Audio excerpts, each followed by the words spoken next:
Li kolan û taxên Kurdistanê bêhneke nas belav dibe. Welatî berê xwe didin wê qadê ku para xwejinanê tamxweş an gojinanê tenûrê bigire.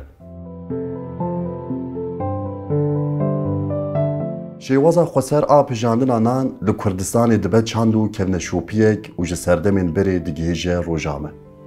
Rengên welat vê carê berê xwe dide nanê tenûrê û çêkirina şêwazên wê yên cuda.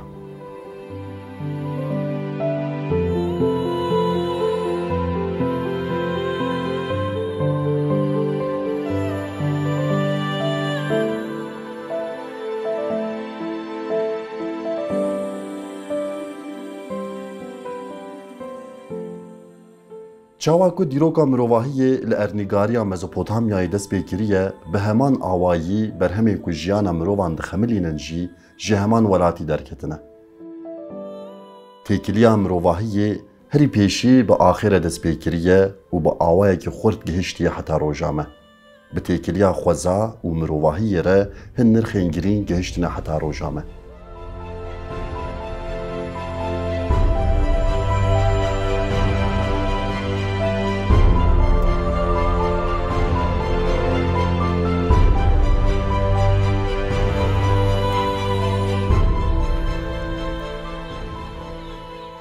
Mirovahiyê di destpêkê de dest bi karanina axê kiriye. Bi demê re çandiniyê dest pê kiriye. Axê ango xwezayê dest bi xwedîkirina mirovahiyê kiriye. Paşê ji axê hêdî hêdî alavên ku di jiyana rojane de tên bikaranîn hatine çêkirin. Piştî ku mirovahî hîn bû ku çawa axê bikarbîne, ax bêhtir bû perçeyeke mezin a jiyanê. Di çarçoveya pêwendiyan de ax bû herî û bi destê mirovahî hat honandin bû xwedî şeklên cur bi cur.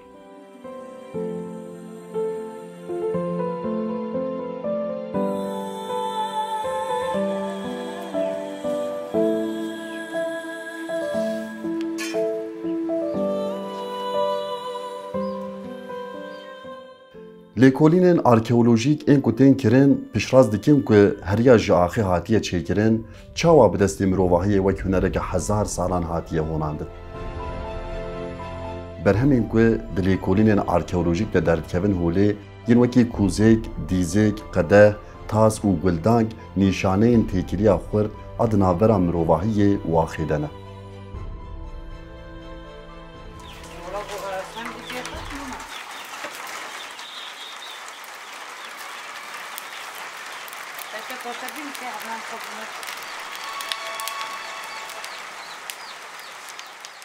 Ax di nav destê mirovahiyê re bûye hunerek û tevlî çand û kevneşopiyên mirovahiyê bûne. Li ernîgariya qedîm a Kurdistanê jî yek ji wan berhemên ku ji têkiliya mirovahiyê û ya axê derketiye holê jî tenûr e.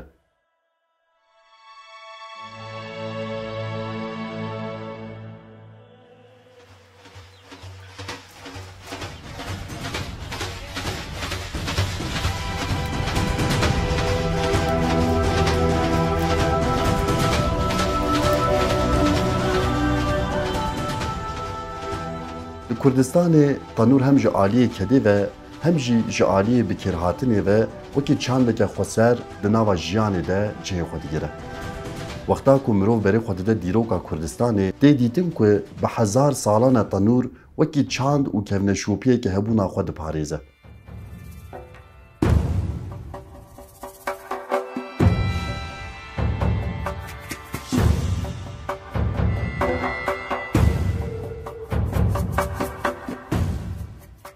Lêkolînên arkeolojîk de hatiye dîtin ku li Mêrdînê li navçeya Kerboranê tenûreke ku berî 5000 salan hatiye bikaranîn heye. Her wiha li Heskîfa Êlihê jî tenûreke ku dîroka wê xwe dispêre berî 3000 salan hatiye dîtin. Heke alaveke ku bi hevkariya xwezayê û ya mirovahiyê berî 1000 salan gihîşt dibe roja me, helbet wê berhemên wê yên cur bi cur jî hebin.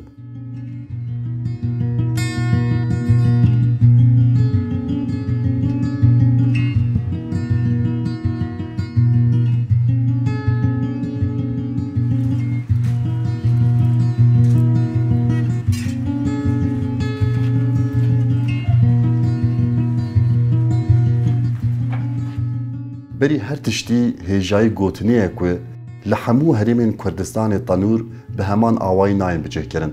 به تایبەتی لە هەرێما سەرحەدێ و دەردۆراوێ تەنور دبن ئەردی دەتێن بجێکردن. جارینان جهێکی وێ وەکی ئۆدەیەکی تێچێکردن، جارینان ژی تەنێ سەرێ تەنورێ تێگرتن و ژی شەرت و مەرجێن توند ئێن خۆزایە تێن پاراستن. لە هەرێمێن دێن ئێن کوردستانê تەنور لەسەر ئەردێ تێن بجێکردن. سەری وان تەنوران jî تێگرتن ku di berf û baranê de jî jinên ketkar karibin nanê xwe bipejînin.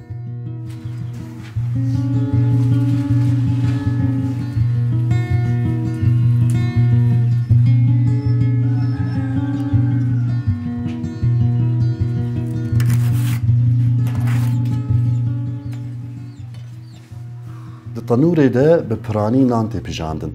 Ji ber bicêkirina culaya tanûran nanên ku tê de tên çêkirin jî li gor herêman diguherin. Bi piranî li herêma Serhedê dîsa nanê tenêk û dirêj tê pijandin. Agir tê dadan dûya agirê gor ber bi ezmanan ve bilind dibe. Vaye tenûrvanek amadekariya nanê tenûrê dike. Piştî ku agirê tenûrê bihûrî û hundirê tenûrê germ bûyî, hevîrê tirş bûyî ber bi tenûrê vetê.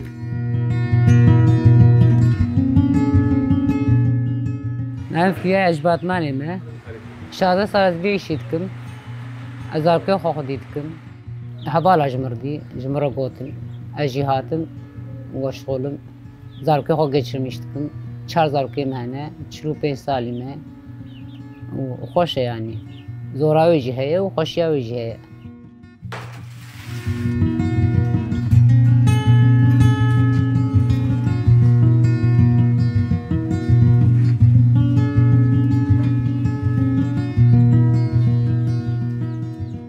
Hevîrê ku tirşbûyî wekî gulokan tên amadekirin. Gulokên hevîr li gor tenûrê zirav û dirêj tên vekirin. Nanê van tenûran hinekî dişibe nanê sêlê. Lêbelê ji nanê sêlê hinekî din stûrtir û dirêjtir e. Tamên wek hev bi şêwazên cuda derdikevin pêşberî mirov. Li aliyê Êlê, Amed, Mêrdîn û Rihayê jî ango di nav tenûrên ku li ser rûyê erdê tên bicêkirin, nan hinekî cudatir tê pijandin. Nan li goriyê Serhedê stûrtir û gulovirtir e. Her wiha bi piranî di navenda nan de qulek tê vekirin ku nan zûtir bipêje û bi alîkariya wê qulê nan zûtir ji tenûrê dibe.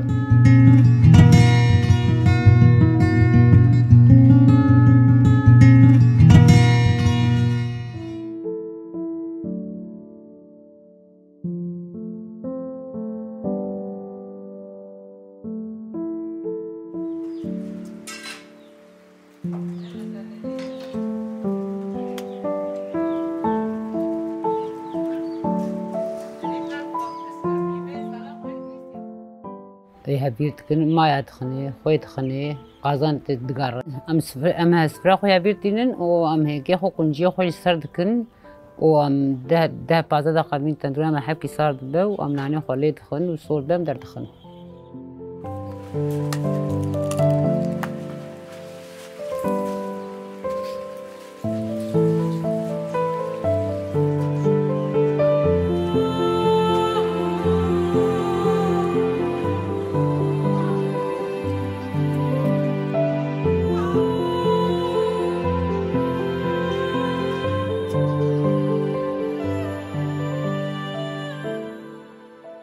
Bêhna nanê tenûrê li derdorê belav dibe. Zarokên li kolanan dilîzin ber bi bêhnê ve dibezin. Divê para xwe ji nanê germ bigirin û berdewamî lîstika xwe bikin. Dayîkên dilbirehim nanê xwe par vedikin bi cîran û xizman re. Kedeke bêhem pa belav dibe li kolan an jî taxekî. Her çi qas di jiyana rojane de tenûr bêhtir ji bo pijandina nan hatiye bikaranîn jî ji ber ku di serdemên berê de li Kurdistanê firin tune bûn, tenûr wekî firinê jî hatiye bikaranî. Di roja me de hê jî gelek xwarinên ku di nava tenûrê de tên çêkirin hene.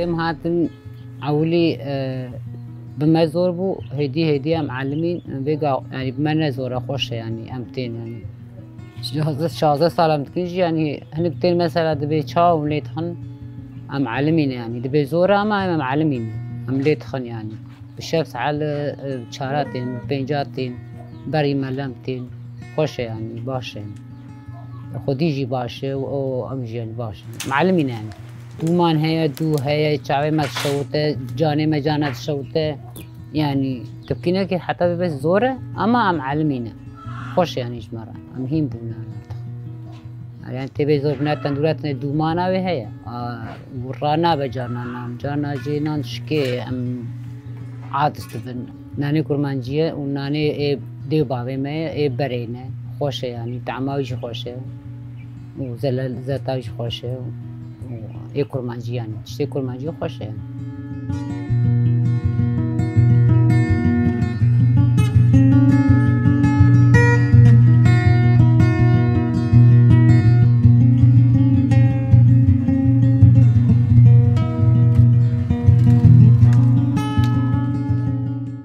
Kulîçeyên ku di nav çanda Kurdan de cihekî xweser digirin jî bi heman awayî di hundirê Tanûrê de tên pijandin. Xwarina Helîse ku li Kurdistanê navdarê jî di hundirê Tanûrê de tê çêkirin. Di mêyên havînê de jinên ketkar ji bo amadekariya zivistanê balîcan, îsot û firingiyên xwe li ser Tanûrê dipijînin û dixin nava sarincan.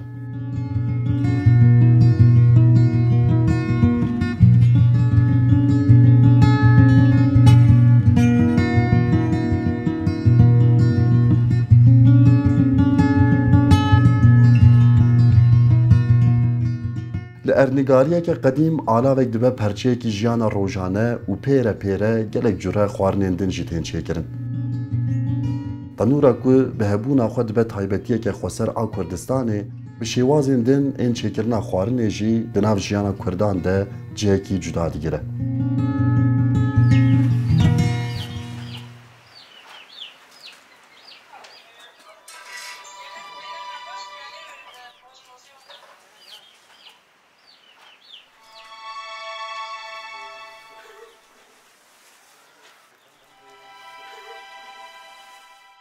Bi rengekî qedîm ê welat çanda Kurdan dewlemend dibe.